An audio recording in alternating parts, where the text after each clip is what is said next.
right, good morning and welcome back. Mr. Parker here live for today's episode of Homeschool Psychology, the talk show.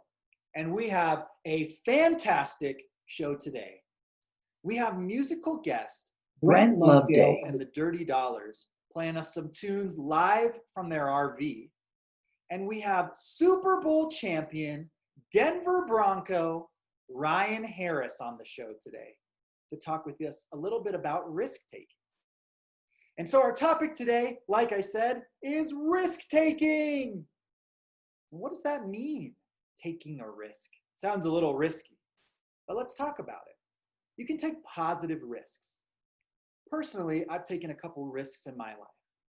Playing guitar and mixing it with social emotional learning, that was a risk. I kept telling myself, what if people don't like this? What if it's weird? What if it doesn't work? And that was really my negative inner critic getting in my head and saying, don't take a chance, don't try it, just give up. And so risk-taking is us taking a chance. It's our self-esteem, it's our confidence to say, I can do this. And so I'm really excited for our show today because we have Ryan Harris talking all about what risk-taking means to him. Ryan, welcome to the show. Thank you for being here. Hey, happy to be here, Adam. Thanks for having me. Really appreciate it and appreciate what you're talking about. Great. So I gave a little introduction. I see, are those just some famous guys' jerseys on the wall? Who is that? Yeah, some of my old office wear back there. You know what I'm saying? Something for the kids to break at some point, no doubt. But, I had a lot of fun in 10 years in the NFL. And it's fun to come down and look at the progression and the places I've been and places I've persevered through, the risks I've taken, and the preparation I had. Awesome. And Ryan, you're written a book, is that right? Yeah, Mindset for Mastery. You can get it on Amazon.com. And my big thing is when you win the Super Bowl, everything you believe about yourself comes true for other people. And I want people to have that experience in their life. And by writing a book, if I can't reach people by speaking to them, going on your shows like yours, I want to encourage people. And books were a big part of my life. And I just want to make sure that there's another voice encouraging you to go for your dreams. I love that. Thank you for writing that book, Ryan. That's amazing. So you're also doing some public speaking too. Yeah, so I do a lot of keynote speaking for corporations, events, foundations. Winning in the NFL, there are a lot of athletes in the Hall of Fame in the NFL that don't know what it takes to win at the highest level. And being able to translate those into leadership, teamwork, mindset, these are things that I've spoken to Microsoft, Google, the NFL, all kinds of, air conditioning contractors of America. And speaking is another great way to make a difference. I also talk about financial literacy and immediately, whether it's leadership or mindset, teamwork, financial literacy, the minute you see me, it's going to be a different conversation, maybe not one you were expecting. And one of the things that makes me different, as a speaker, is I talk about my failures and then where I built myself up to succeed. Hold on. So you've won a Super Bowl, you've written books, but you've had failures too? All along the way, man. And Adam, I tell people, talking about failures and beyond that, giving you the examples of how I worked myself out of it, how I chose my mindset through the words I am, I can, I will, to give me places to go, to give me commitment and identity. These are all things I like to talk about because we all go through these things. Every athlete you've seen perform their best did so with fear. And it was about 2 years into the NFL before I realized I'm going to be nervous before every game. I'm going to have these thoughts that aren't real before every game. So I'm going to dictate what that game looks like. I decide how I'm going to live after mistakes, successes, opportunities. And that was a really big piece of why I was able to be successful in the NFL for so long and transition that success now to broadcasting, speaking, and emceeing. Amazing. What a great story. So I'm guessing along the way to that success, you had to take a couple risks every once in a while. Can you talk to us about risk-taking and what it means to you? Yeah, risk-taking is amazing. And it's important to differentiate risk-taking from thrill-seeking, right? Like, it's not just, I'm looking to lose it all or win it all. Risk-taking to me is all about trust. It's about trusting your preparation, trusting your instinct due to that preparation, and really believing in your abilities, and that presented itself in a myriad of ways in my life. One, how about just leaving home? I had to leave St. Paul, Minnesota, where I'm from, to go play at Notre Dame. If I didn't want to move, if I didn't see that as taking a risk, going someplace I've never been, to do something I've never done against people who've had more time than me to build their success, I could have stayed home for all three of those reasons. Into little things in a game. One of the things that made me a successful offensive tackle was I always wanted to strike first, and that's a risk, right? You present something for your opponent, but also when you take that risk with conviction, preparation, and understanding, there's really no risk at all. So risk to me is all about trusting your process, trusting your preparation, and trusting your ability to succeed in any given moment. But I hear you saying risk taking has a lot to do with confidence in yourself. Yeah, and that's something that everybody struggles with, right? I mean, there's an estimated 70% of people who suffer from imposter syndrome right now in the business world. And sometimes, often, and especially when you're taking risks, you're doing something for the first time, right? But how you approach that is everything. I mean, I'd never played in the Super Bowl before we won the Super Bowl. So I'm glad I went there and I took that risk. But a lot of times in life, we resist risk because it's something we haven't done, something that's uncomfortable, something we could fail at. And risk taking is also understanding, one, trust, but two, failure is not fatal. You are going to survive. You have survived beyond all of your failures. So what do you want your success to look like? And that's a big reason why confidence in yourself translates to so much success. And even if you don't believe it, Adam, my favorite quote from Muhammad Ali is, "I am the greatest. I called myself that before I knew I was." And we've all had those moments when we look back. Me as a parent, I've experienced that. I had no idea how to be a parent, but I had the confidence that my ability to study, learn, and listen would be able to make me a great parent, which I believe I am today. I love that. I love having that confidence in yourself, just going out and trying something, even before Right. we're great at it. We can't start off great. That would be boring. Yeah, who made their first steak perfectly, and it can be little ways. I've had a lot of people approach me after the speaking events, say, "Ryan, how can I take risks? How can I do something new?" And it's like, well, why don't you start small, right? A new restaurant. But Adam, you and I both know, if you take somebody on a date and you go to only one restaurant and do the same thing every time, you're probably not going to elicit joy, right? So, but it's so funny to me how many times people do that in real life. They do the same thing. They never risk it because you know what? I could lose. I could lose my comfort. I could lose my ability. And those are not the things I want to be saying when I'm on my deathbed, hopefully in 40, 50 years. So to start with risk taking, it's just mixing it up a little bit. Maybe go a different way to work or start with something different in your daily routine. That's the first step. Or invite yourself to something new.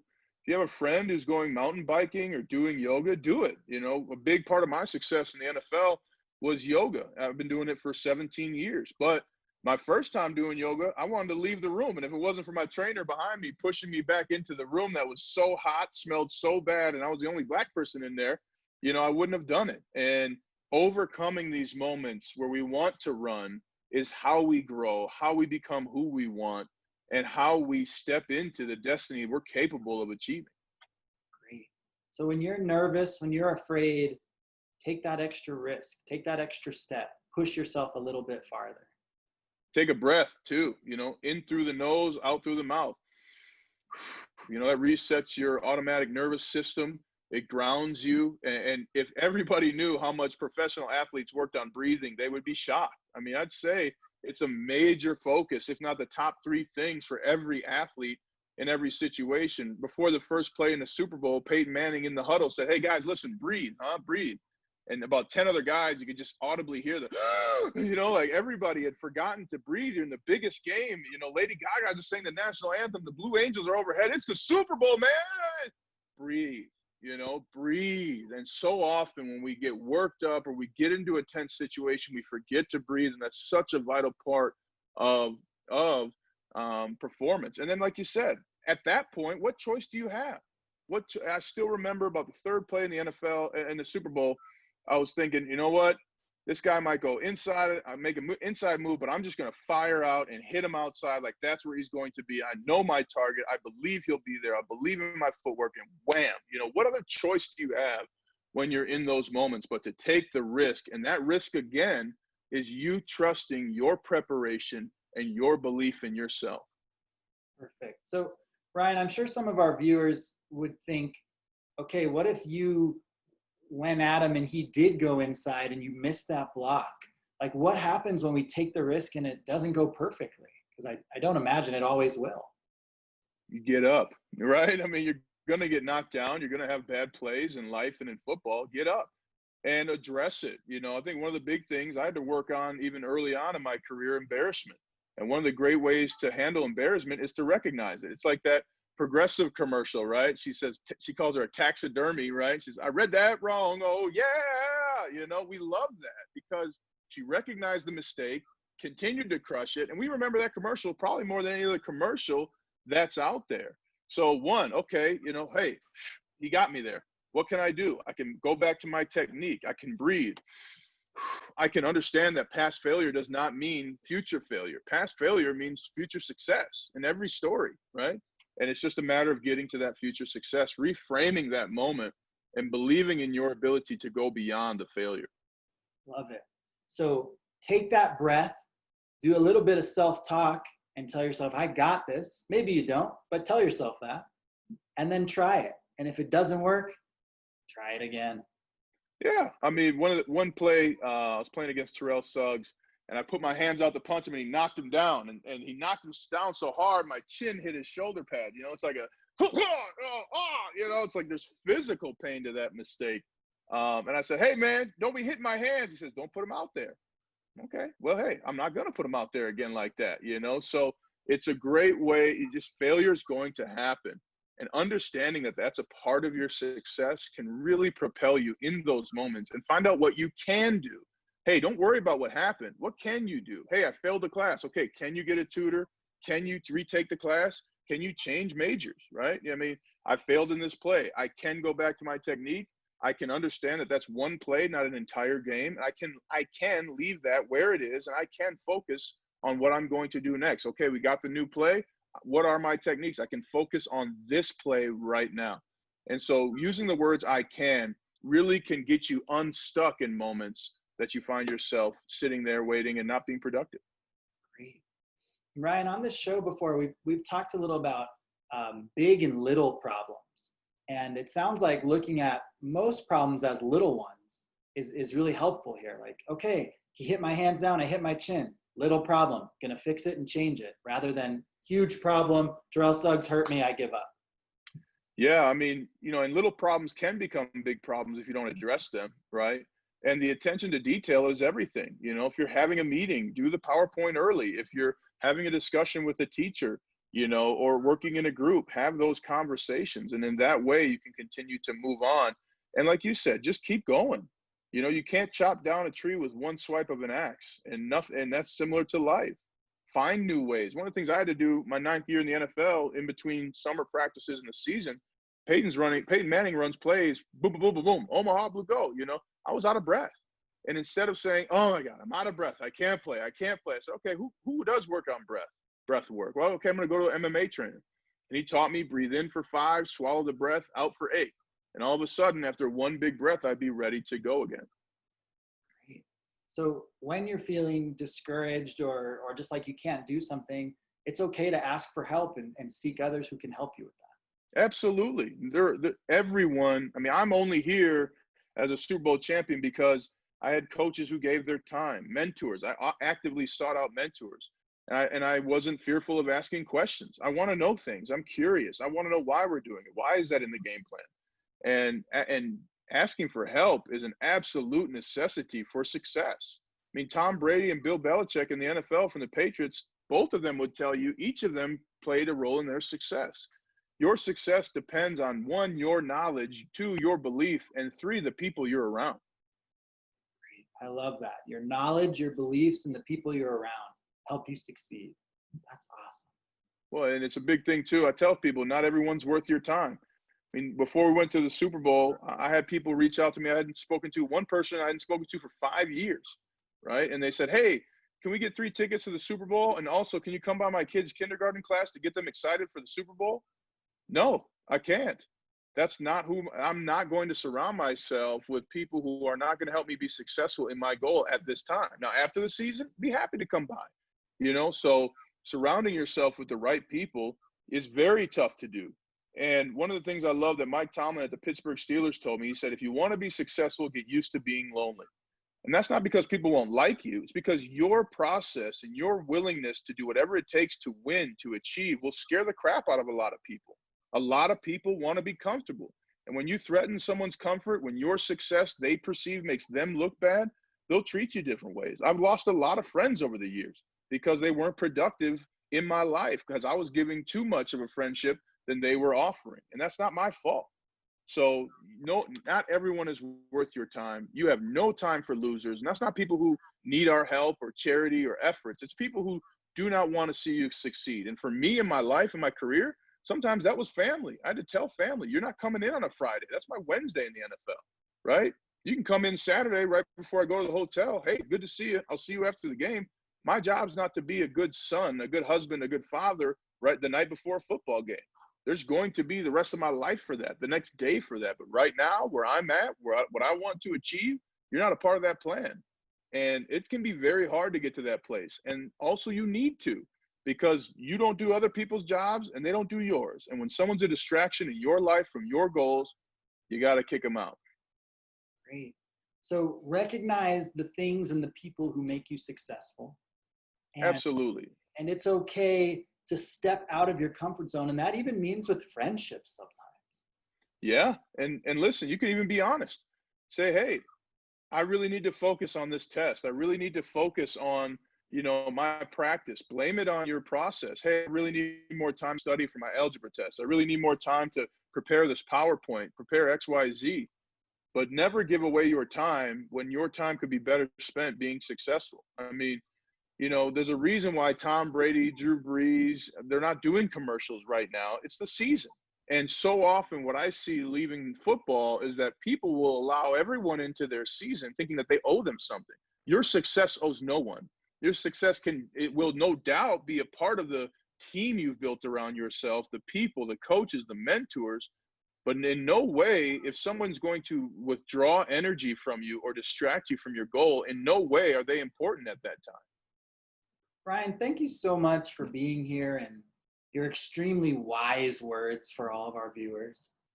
I'm just so happy you were able to be on the show today and talk to us all about risk taking and success and focus. It's just like what this show is all about. So thank you so much.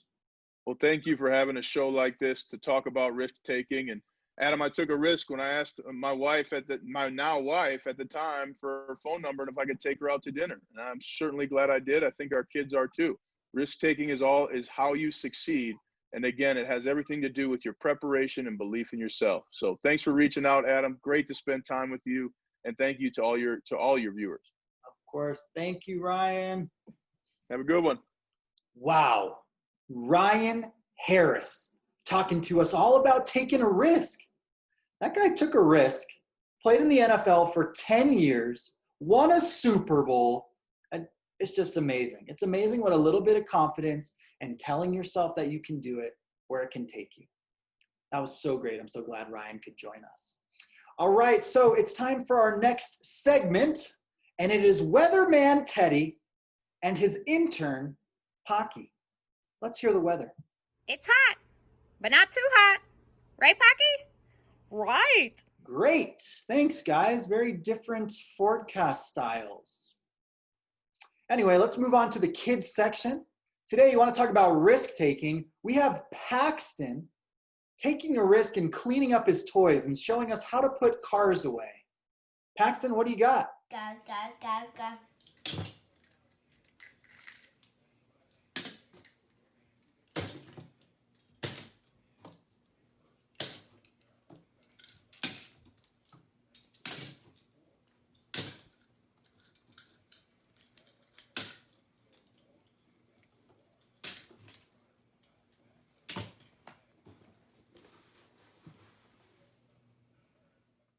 Nice job, Paxton. That was really cool. Coming up now is our musical guest, and it's Brent Loveday, the Dirty Dollars. And they're live from an RV today to play one of their awesome new songs. Let's see what they got. 1, 2, 3, 4.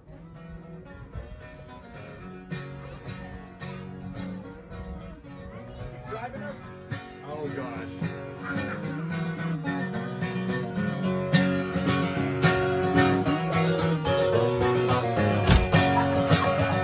Your heart can't take you to the ends of the earth, places you'd not to see. It will walk you past treasures not knowing their worth, same way yours walks you past me. Your eyes can wander at fresh coat of paint, still they can't spot the defects.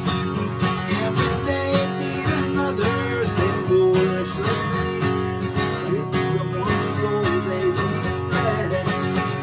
Your mouth can water for food hanging high, still it relies on the dead. Meanwhile, they hangs low under your nose. You won't eat till that apple has failed. Come on, boys!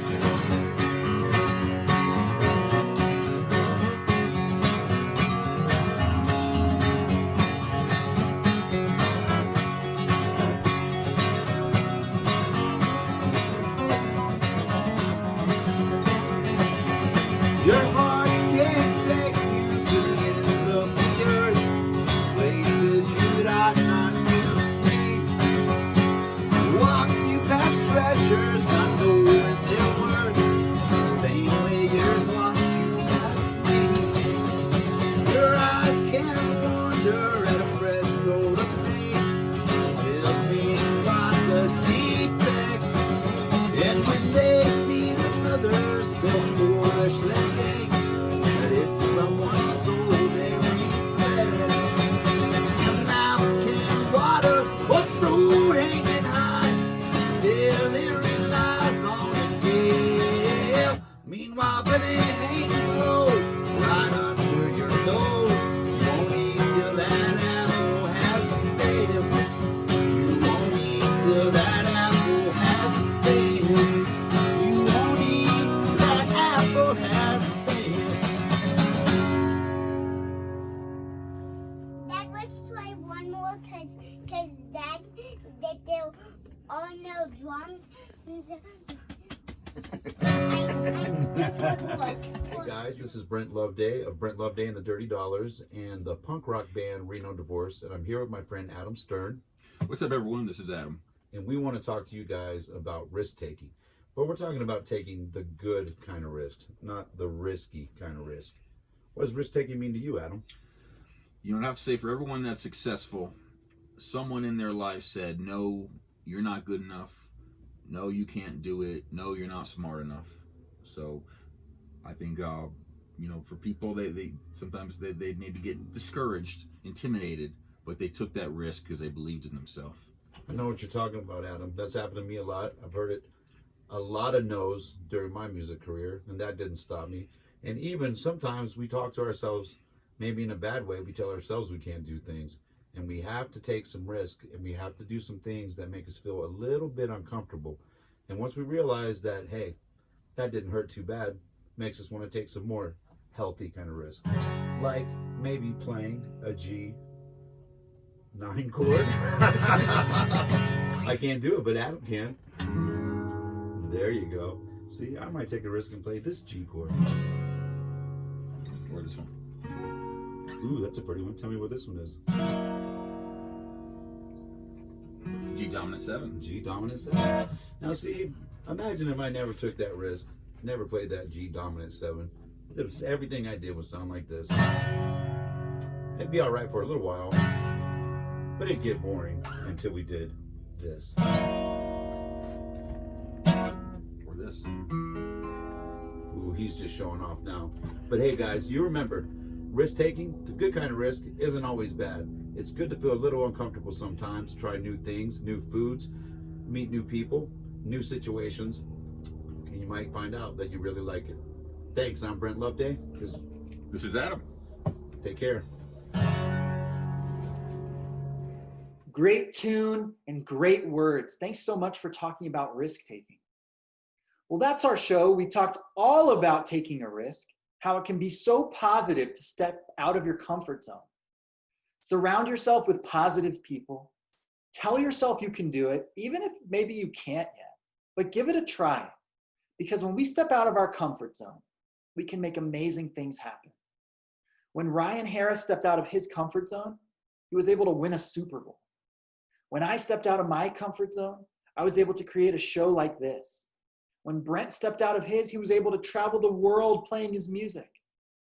Step out of your comfort zone and take a risk. See you next time. Bye! How are you feeling?